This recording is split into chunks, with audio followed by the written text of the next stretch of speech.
Twuzure na bose. Ikiganiro c'amahoro n'umubano mwiza mu bantu mutegurirwa n'ishirahamwe Transworld Radio mu Burundi. Amahoro kubana mu mahoro birashoboka.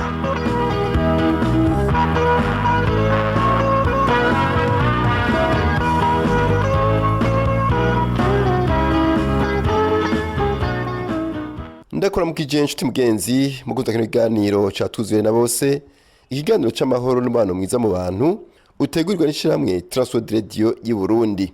Uri kumwe na Desmond Akiza ndagutunganiriza.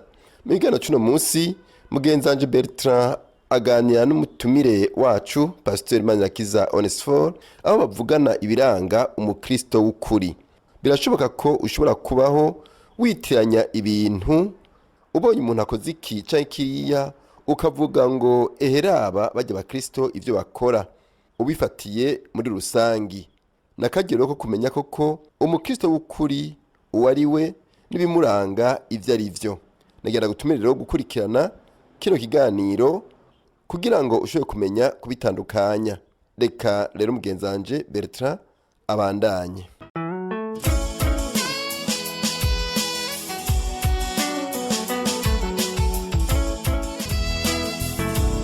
Turamukije mwese muri kumwe dukurikirana tubaha kaze mu kiganiro cubaka ubuzima bwa benshi baza bayikurikirana. Iyo mugana cuno munsi tuzakuyaga kuri teme idasanzwe aho umutumire wacu aza kwitwagurira teme ivuga gutya anye ibiranga umukristo w'ukuri.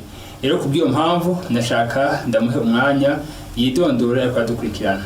Ndaramukije ariko atwumviriza, nitwa Manirakiza Onesphore, ndi umwe mu babungere mu shingiro rya Shama Temple Fellowship, nkabashimye ubutumire mwampaye. Murakoze cyane. Nashaka tuye kubiranga umukristo w'ukuri. Imbere ko twinjira nido mu biranga umukristo w'ukuri, mbega iyo tuvuze umukristo abantu batahubiki? Iyo tuvuze umukristo ubu kubera ry'amadini byagiye mu mitwe, umuntu aca yumva uri mu idini ry'abakristo. Je sinigera nemera ko ari idini, kuko idini ni ubuhinga umuntu akoresha mu kurondera Imana.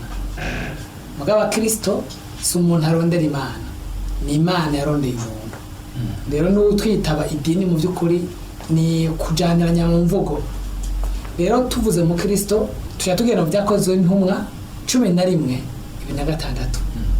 Ni ahantu hambere bise abantu bizera Yesu abakristo. Kera bitwa abigishwa ba Yesu canka bizera.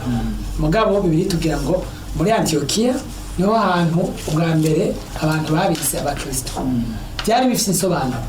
Bari bamaze umwaka bariko barigishwa na Paulo na Barnaba ivy'inzira y'agakiza.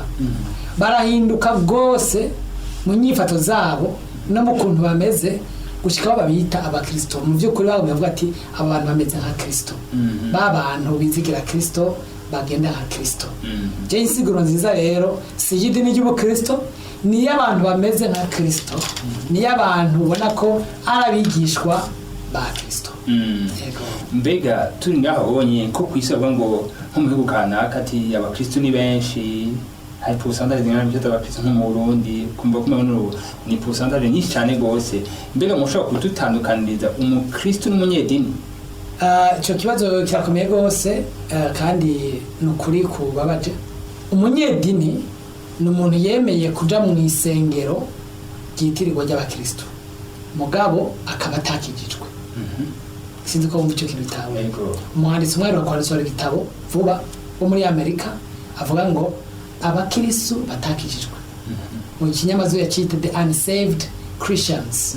Igitabo nasomanye inyota nyinshi ariko avuga muri Amerika. Abo yita abakristo b'umuco. Bamwe basenga ku Noel no ku Pasika, bamwe baza gusenga kubera umwana yabatirijwe, bamwe bibuka Imana ku guhamba, mugabo mu buzima bwa misi yose vy'Imana atakibanza gifise vy'ukuri no guhura n'Imana na Kristo batigeze bahura nabo.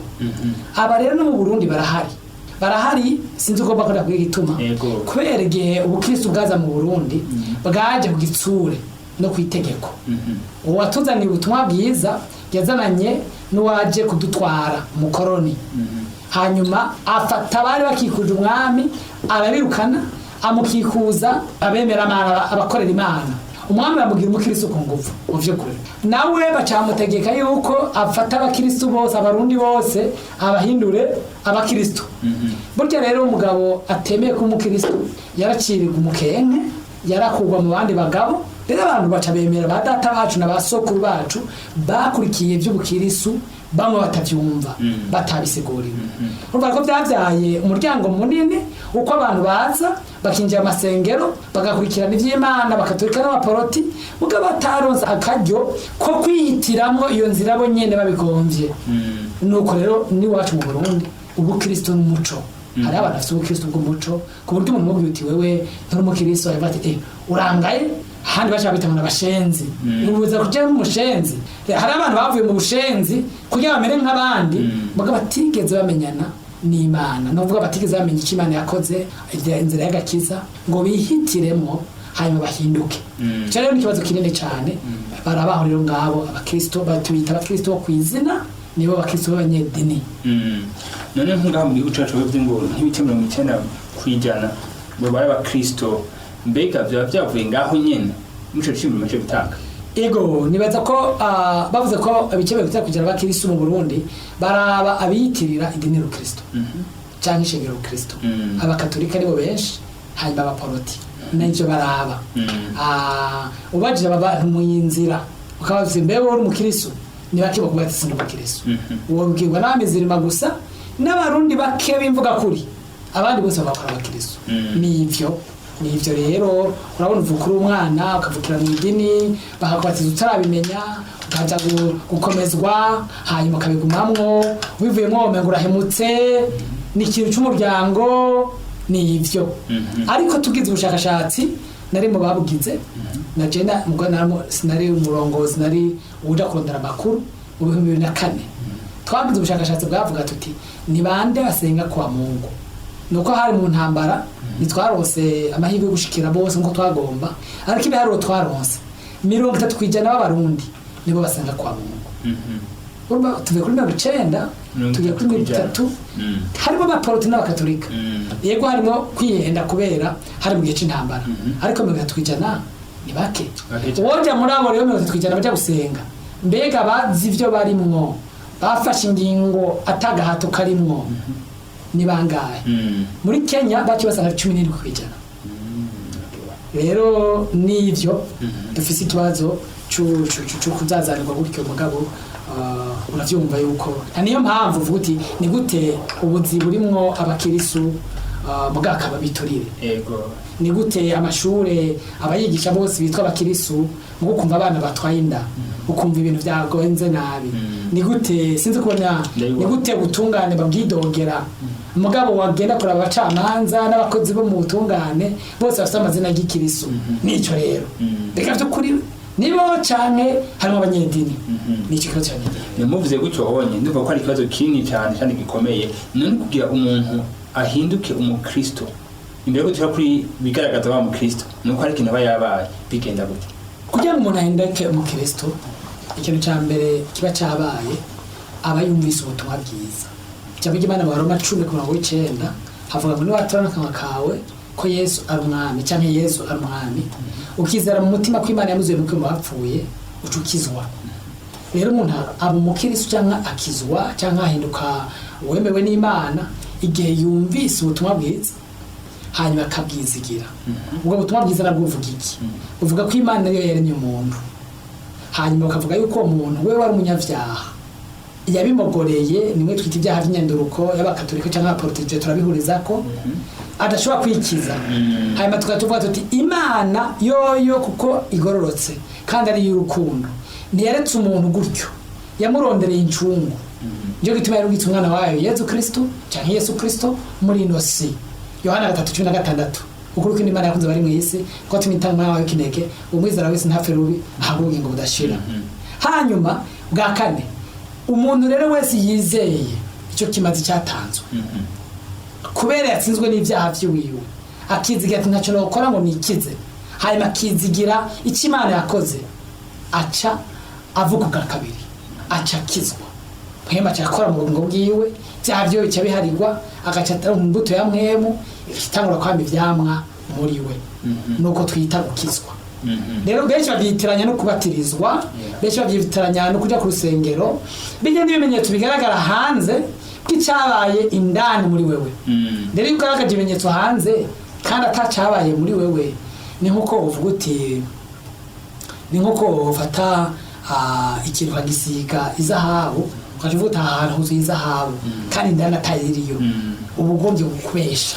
Yego muje kuvuga ngo ni watuza akanwa kwese ari umwami ukizira ko Imana yamuziye mu kanwa bapfuye uwo muntu azoba akijijwe. Numva mu majambo akomeye cyane, ni watuza akanwa kwese ari umwami ukavyizera. Mbwa hari abatura ivyaha mbwa ntibature Yesu, nengaho onyumva no umuntu aba yakijwe nawe. Je narivye, je narasambanye, je narakoze iki n'iki, babemeye nimba batatahuye wabipfiriye ngo bamwizigire ngo bamuhe ikaze ngo bahindure, bemeye gusa mbwa nta nyishu batoye. Rero abantu barebera ivyaha, abantu bivuga kuri barebera ivyaha mu butungane ntibaca bakizwa. Gukizwa no gutahura kuri umunyavyaha, hanyuma ukatahura n'icyo Imana yakoze, ukimirira ukwizigira kwawe mu Mana, apana mu vyagezwe, apana mu bikorwa vyawe, kwizigira ko ushobora gukira kubera icyo Imana yakoze. Rero ni watora kaka ukizera mu mutima ko Yesu yazutse mu bapfuye kandi yazize ivyaha vyawe, ucukizwa. Murakoze cyane. Ndumva ko abariko badukurikirana bariko baratahura yuko kugira ngo umuntu ashobore guhinduka umukristo bihagaze mu kwatura no mu kwizera ico Yesu yakoze. Turi ngaho nyene, iyo umuntu amaze kwatura akizera Yesu Kristo nk'umwana uzambwiwe akaba akijijwe, none imero yiwe kibiye mbega indana camera gutoma. Urakoze cyane. Kete Paulo yandikiye Abagalatiya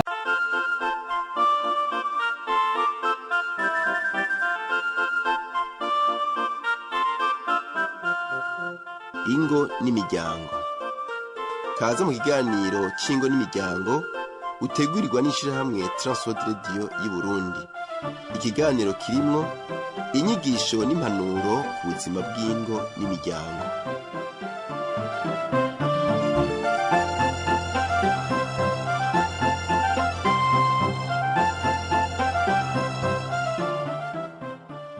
Ndaguhaye mwiriwe nshuti mugenzi, mukozi wa kino kiganiro ingo n'imiryango utegurwa n'ishirahamwe Transworld Radio y'u Burundi. Uri kumwe na Leonidas Manirakiza ndiko ndagushikiriza.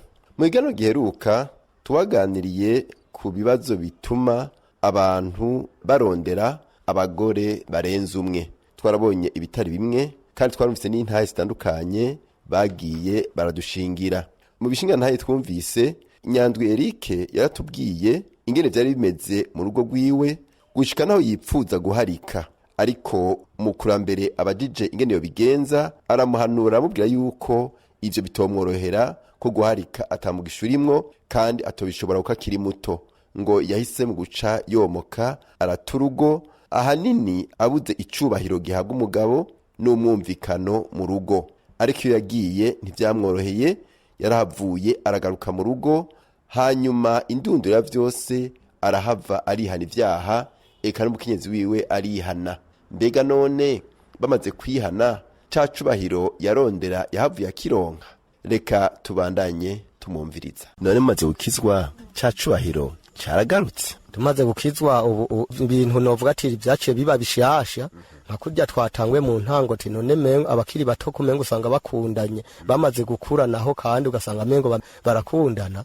Ico ndacenda kironka gisumbiriza aho twaciye ntarabona Imana.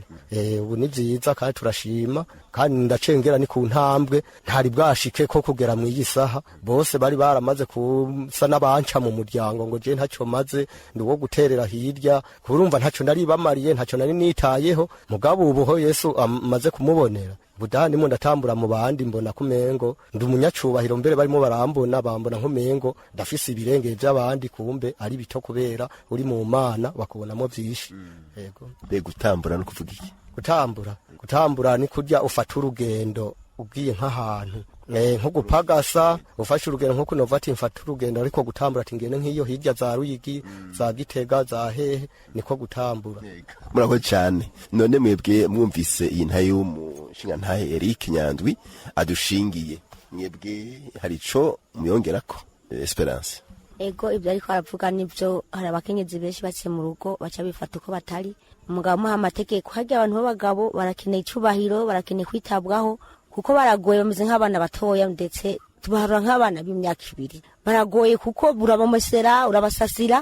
Ibyo rero bamaze kutabibona baca bababara gose, kandi suko baba ari banini mugabo kuko baba yakuzanye urumva umufasha, abaje kugufasha ku kintu nawe wari kurakora mugabo aca kigufasha. Mugabo abakenyezi nabo ngo ndakomesera ubaye umwana. Ciye mwangira abakenyezi ati mbe muko umwana aboneka hatangiye kuboneka nde, hatinga kuboneka umugabo umwana yaje mu nyuma, ubanda kumwitaho mugabo wawe ukamuneza, naho byoshika ego satana aca muri byinshi ntibize bikuboneke ko yuko uri umugore uninze duka kugira ngo umugabo aje hanze, inze duka ziba zavuye kuri wewe. Uragerageza naho yogenda avuga ati naho nagiye umugore wanje ntacyo nshobora kumugayako, nta nakimwe atankoreye. Uragerageza kushoboye kose ukamumesera, ukamukurikirana, ntagende mu bantu yambaye ibihuzu bikandirazanya umugore akama afite uduhuzu tumesuye n'ukuri, kandi umugabo yameshe akabona ko ameshe, akabona ko yambaye karatokeza akitabwaho nukuri. Ivyo naho byoza haragira aho bigarukirije mugaginza agenda hari yazimanitse hiyo agasanga bazimesuye neza, cyavuga ati mbona ko naho byitondero acagenda hine kugaruka bizomugora. Ariko umugore turakwiye kumenya ingene kubaka ingo ziwacu tukubahana mu rugo. Naho biruko abagabo nabo kandi barakunze kutubaha abagore babo. Abagore turababara cyane iyo dukoze ibintu twakora tukababara. Abagabo bakabifitiye ikaramu icisha mu murongo gusa tukuri icisha mu murongo, naho ukora byiza ugize agakosa na gatoya ngo navyo ndi wari wavyononye kandi nawe wari wabikoze neza. Umva hari igihe rero tusha tubabara ati none mu rugo ntibanshimira, ntibagira gutukacu usanga umugore kare gukora nabi gatamenya Imana kukubera ntayashimiko n'umusi warimwe. Naho yo nereko nabi ntane kampore bamuhereza, urumva ucumenga yene umuntu umucangero agenda usaba ibintu byinshi kugira ngo tumererwe neza mu rugo. Naho ko bana yo citara gutya kampore gusa karadutunga ntacyo bitwaye. Ego Inosa urabuvyumva bivuga ko iki byo bintu Esperance avutse. Ego kweli ivyo avuze umwanya umwe nivyo aravuze yuko kumbure usanga abagabo bameze nk'abana b'imyaka nk'ibiri.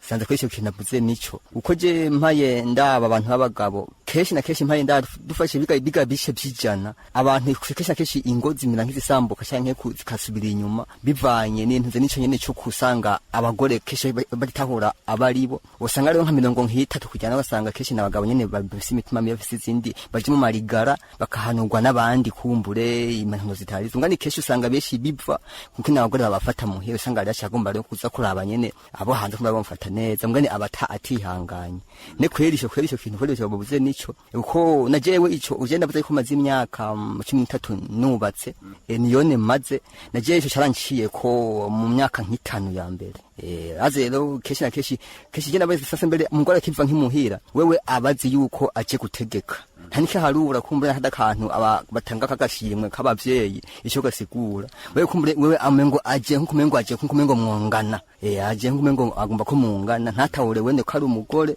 nawe uri umugabo kanatsinda nibiri ravuga yuko abagore kwambara igitambara bisigura yuko ari shokiro cy'abagabo agasanga rero nkagere mu ntango umugore ntiyagitahuye ico wamengo nyene kumbura kumare ni kunandengera mbere kuri naje kweri ndavye abantu benshi bari bahuye nizo ngorane je nagize benshi baraharise cyane bari ku mahanga kwegore ini waje. None we wagize ingorane zimeze gutega Inosa? Je mu ncama kare niyo nyene ko ndavuga iyo umugore kumbura gasanga ndiko namubwira ati we dukore kino ati je ntacyo wombwira nokora na kare unfashe nayo ndisubirira iwacu wasanga rero naho rero wasanga hamwe ndaramukubita cyane naho nkamengo no muhunga bivanye nuko kumengo sindamugonda canke sinamugonda ariko mu nyuma byaragiye kumbura arahava bazaramhanura abakozi b'Imana naje bakampanura ati naho biruko naho numengo ntareka nataraje ku murongo neza ihangane canke naho neko sanga yakarumvira nyene by'abakozi b'Imana ngaruse gato iyo nk'abandi umuntu anywa inzoga shinka ntakijijwe je ndibaza urugo rwanje bagwasambutse mu myaka nk'itatu gusa ngo kubera gakiza budare buri wanene y'ijambo ry'Imana rirahanura yari mu ngoro y'Imana je muri narikaza nayo bafashe ingokana ikintu yokora uzana yahande tejambo ry'Imana ryafashije nagiye wenda ze gusinjira inzi yomba ngeze ena impamvu nevuga ati kumbure je nahanga nabandi kumbure bahe n'ingorane nk'izo nahuye nazo ko kwihangana kandi bakegera Imana uko mpaye ndaba ini wacu abantu ingo nyinshi zisambuka cyangwa zimeze nabi ugiye ni mu ngo ziwabo usanga nyene utangora n'amazi usanga keshi batumvikanye bataberaniye amakosa yabagiye agera bango bumvikana mwiza nk'uwa Kristo. Ego no musi rero urugwawe urubona gute ico cawura gifise arakubaha murahuza bimeze gute?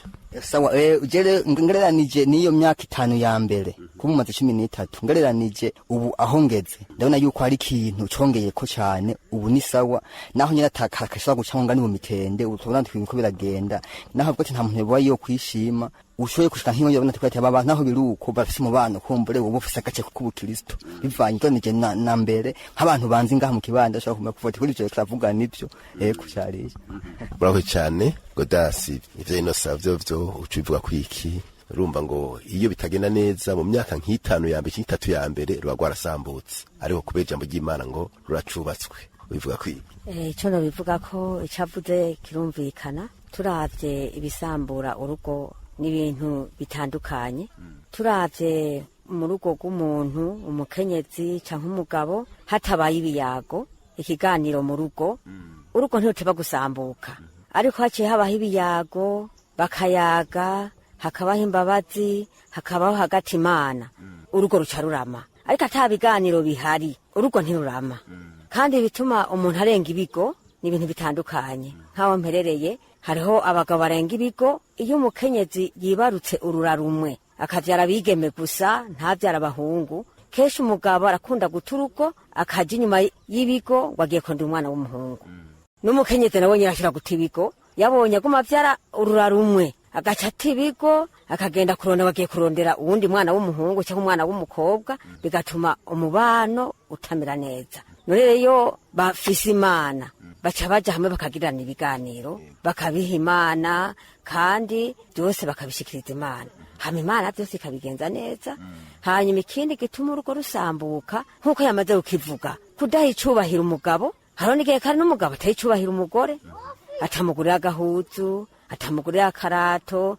atamugurira utuvuta two kwisiga kandi iyo abonye habonetse urura rumwe ntaje atahura kizo iyo vyaje bizanana atari uwo mukenyezi yabikoze none rero ni vyiza yuko haba ibiganiro mu rugo no kubahana mu rugo hakabaho Imana no kugirana ibiganiro iyo umuntu yagize ikosa bagasabana imbabazi urugo rugasubira kuba nkuko rwari ubwa mbere Winosa yavuze yuko habonetse ego ikintu mu yindi myaka 5 kirusha ico mu myaka 5 iheze niko biri iyo wumvise ikintu hanyuma ukaja mu bintu vyiza urugo rasubira kurama nkuko rwari ubwa mbere cyangwa rugasumbiriza nkuko vyari ubwa mbere ko niko novuga yuko urugo rugizwe n'ibiganiro n'Imana akaba ari ija hagati turakengurukiye abatuganiriye dukenguruke nawe we warutuze yompi urumvise neza yuko indunduro ya vyose no kwicarana umugabo n'umugore bakaganira ico badahuriza ko bahiganira ko hanyuma hanini bagashira hagati Imana maze bagasenga Imana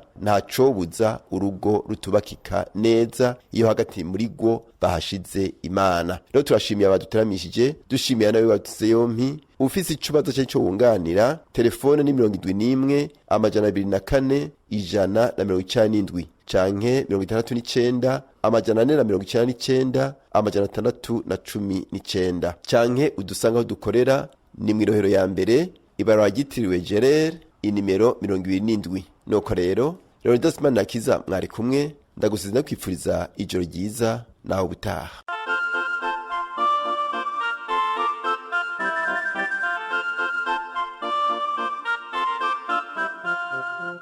Uhejeje gukurikira ikiganiro cingo n'imiryango ukaba ukeneye kutubaza canke kutwunganira urashobora kutwandikira ugasanduka makete 1140 Ibijumbura cyangwa dutelefona kuri telefone 22 24 26 57 mu mwanya w'amasaha y'akazi Yesu aguha umugisha.